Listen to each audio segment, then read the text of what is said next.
Buenos días, chicos. Hola. Pues como les dije la semana pasada, estamos empezando hoy con la obra titulada Lazarillo de Tormes. Esta obra pertenece aún al siglo de oro, ¿verdad? Es una obra que no tiene autor reconocido.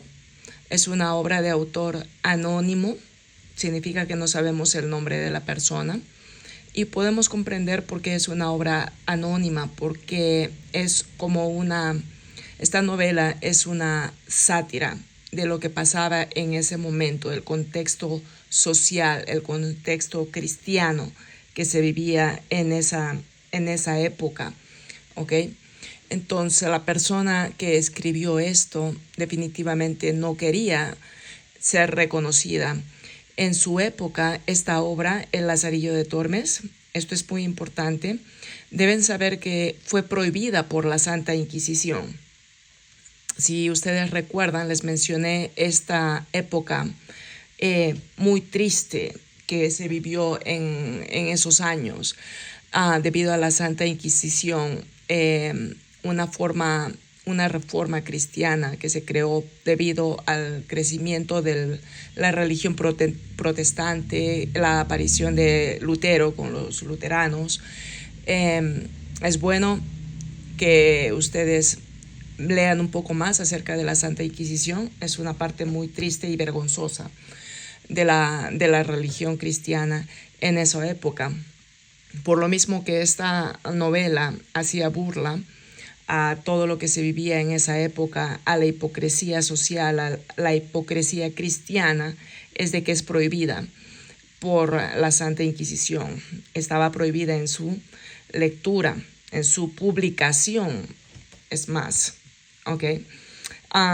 Se realiza esta obra dentro de como les menciono, de los problemas sociales que existían en esa época, los problemas económicos que vivían en esa época del siglo de oro.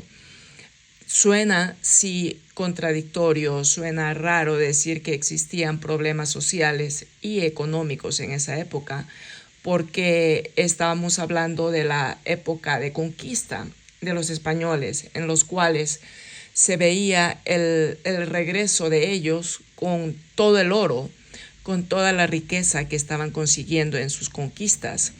Pero este oro, esta riqueza es lo que define la sociedad y la marca entre lo que es la gente, las personas muy adineradas y las personas muy pobres. Las clases sociales se dividieron muy marcada, muy escandalosamente, en los que tenían mucho dinero y el resto de la sociedad, que viene a ser el pueblo, con mucha pobreza, mucha pobreza. Entonces, no era equivalente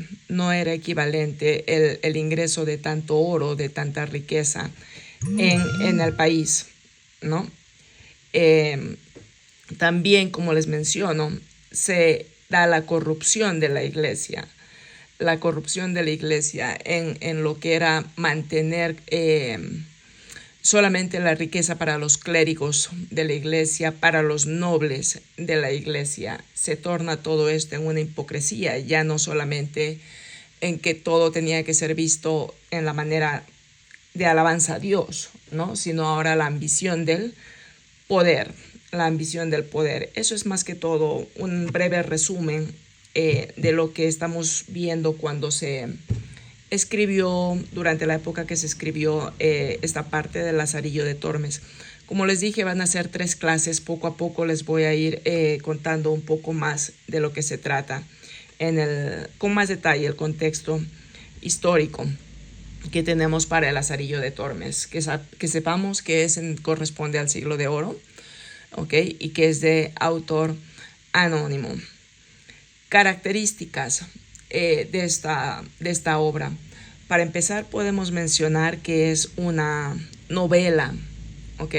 Corresponde a un género literario de novela, dentro de lo cual tenemos un subgénero que es picaresco. Picaresco viene a ser una novela o un sinónimo de lo que es sátira. burla, comedia, ¿ok? Y el personaje de esta obra, que es Lazarillo, el nombre del niño, del muchacho, es el pícaro, el narrador que habla de esta obra, viene a ser como un autonarrador, alguien que describe su biografía, que describe su vida, que describe sus acontecimientos, todo lo que pasa en su vida, ¿no? Entonces podemos ver que se trata de una novela en que el protagonista es el mismo que narra la obra, ¿no? Es este pícaro. Pícaro podemos definirlo como un muchacho astuto, un muchacho vivaz, que no necesariamente implica inteligencia y conocimiento, ¿ok? Esta obra se narra en primera persona, como lo estoy diciendo, como lo acabo de mencionar, ¿no? Quien lo relata es quien lo está viviendo. El tono de la obra es satírico, como lo mencioné, es cómico, es más, podemos decir que es irónico. Irónico significa que se hace como un contraste de la realidad.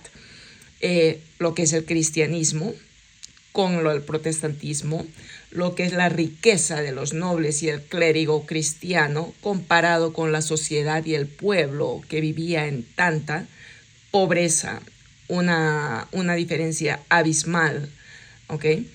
Y otra característica de esta novela es que se realiza en prosa sencilla, es decir, que es mucho más fácil, mucho más sencillo de entenderlo porque se utiliza un lenguaje coloquial, ¿no? Coloquial quiere decir que es un lenguaje típico, de una característica típica normal de la época, en el cual también vamos a ver frases muy conocidas y hasta vulgares, podemos decir, de la época, pero que era un lenguaje coloquial, normal, que se hablaba en esa época. Lo que podemos ver de los temas, podemos acá marcar, de los 6 temas que conocemos, podemos marcar definitivamente 5 temas, ¿ok? Si empezamos a hablar del primero, las sociedades en contacto, podemos ver claramente acá. El primer punto vendría a ser la asimilación y la marginación, ¿verdad? El aceptar en qué posición, en qué nivel de vida estoy ahora, ¿verdad? Y la marginación viene a ser la discriminación económica. Yo soy español, mi país se está llenando de riqueza, pero yo soy muy pobre. No puedo ir ni siquiera a la escuela. Sufro de hambre, veo pobreza nada más a mi alrededor. Aceptar ese tipo de vida, ¿ok? Pero también ver a la vez que estoy siendo marginado. Ese es el primer punto. El segundo tema que podemos ver es el tiempo y el espacio, ¿ok? Dentro de este tiempo y espacio podemos, yo creo, ver 2 puntos. El individuo en su entorno, como les menciono, se trata de una obra individualista, ¿no? El que lo escribe, el que lo narra, viene a ser el mismo pícaro, el cual describe el ambiente, el entorno en el que se está narrando, en el que se está viviendo, todo lo que está a su alrededor, lo describe perfectamente. Y también lo podemos combinar con el siguiente punto, que es la naturaleza y el ambiente. Esta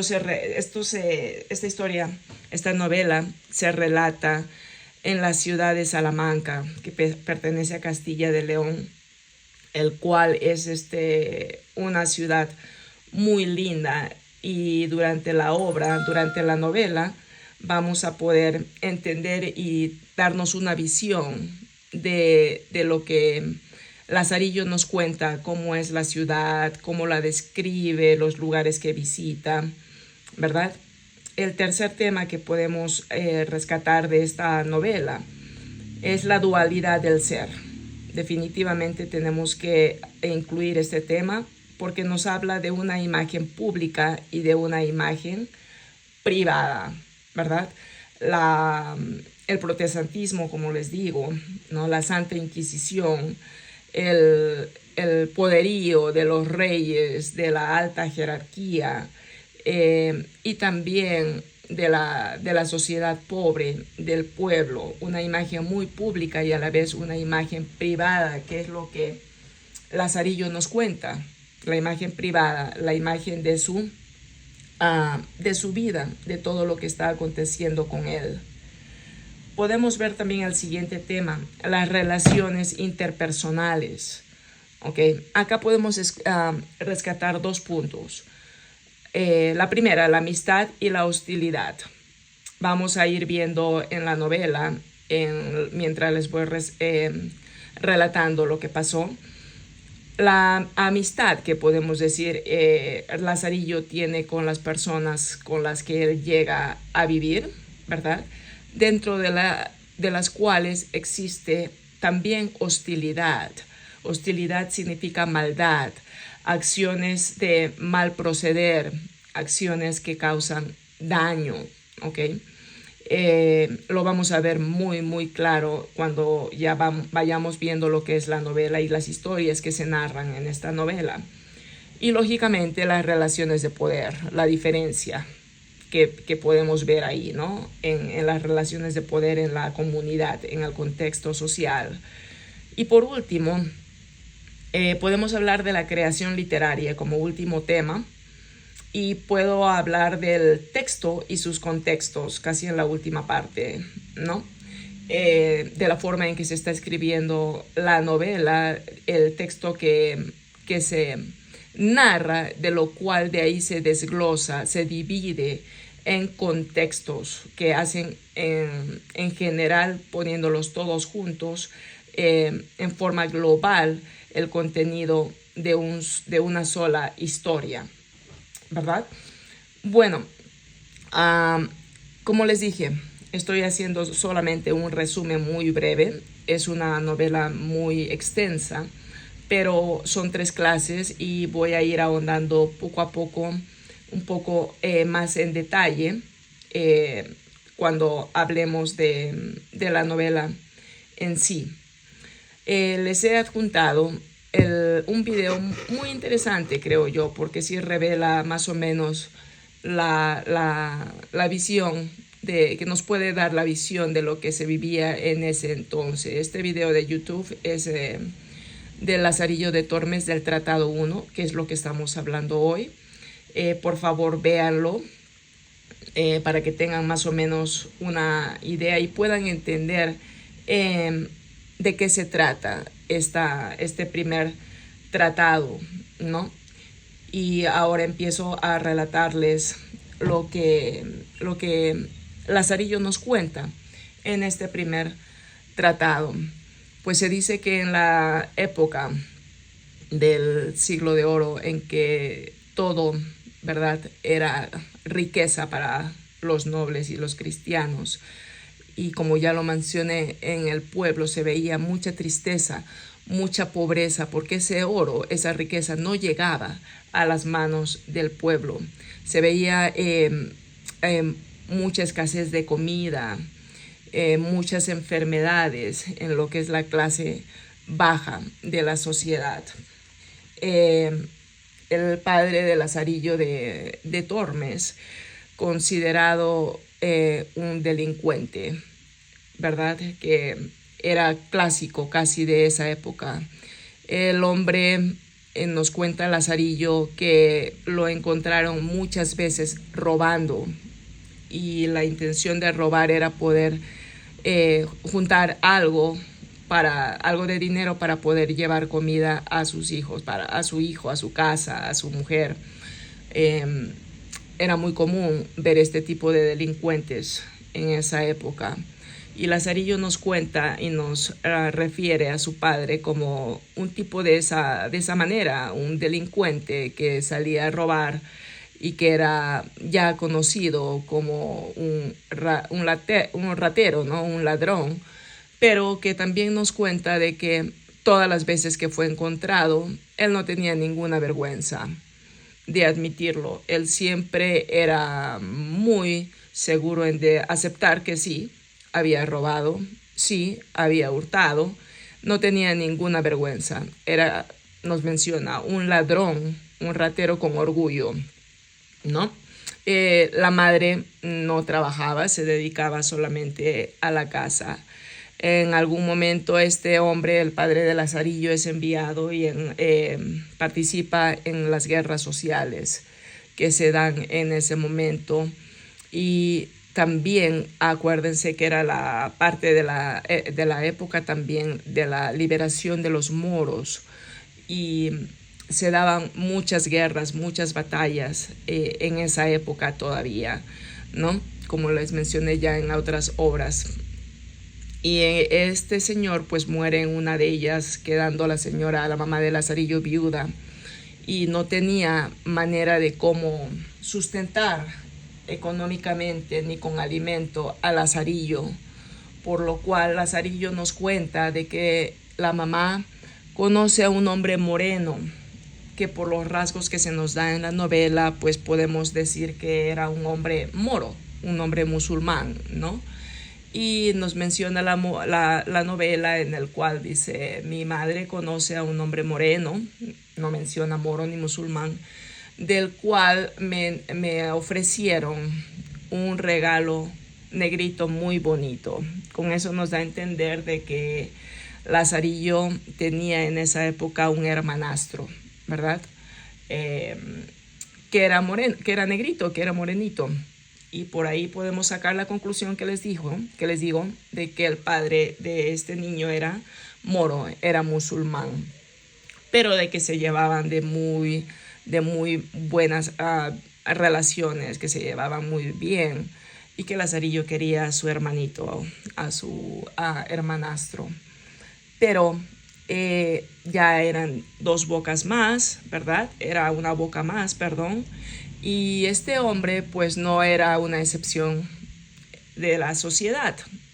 También robaba, también estuvo en muchos problemas, y pues también tiene el mismo casi final del primer marido de la mujer, lo que la señora toma la decisión de enviar a su hijo, de buscar a alguien que pueda hacerse cargo de Lazarillo, porque ella no podía darle ya de educación, no podía darle comida, no podía mantenerlo, y ya estaban viviendo en demasiada pobreza, en demasiada escasez de comida.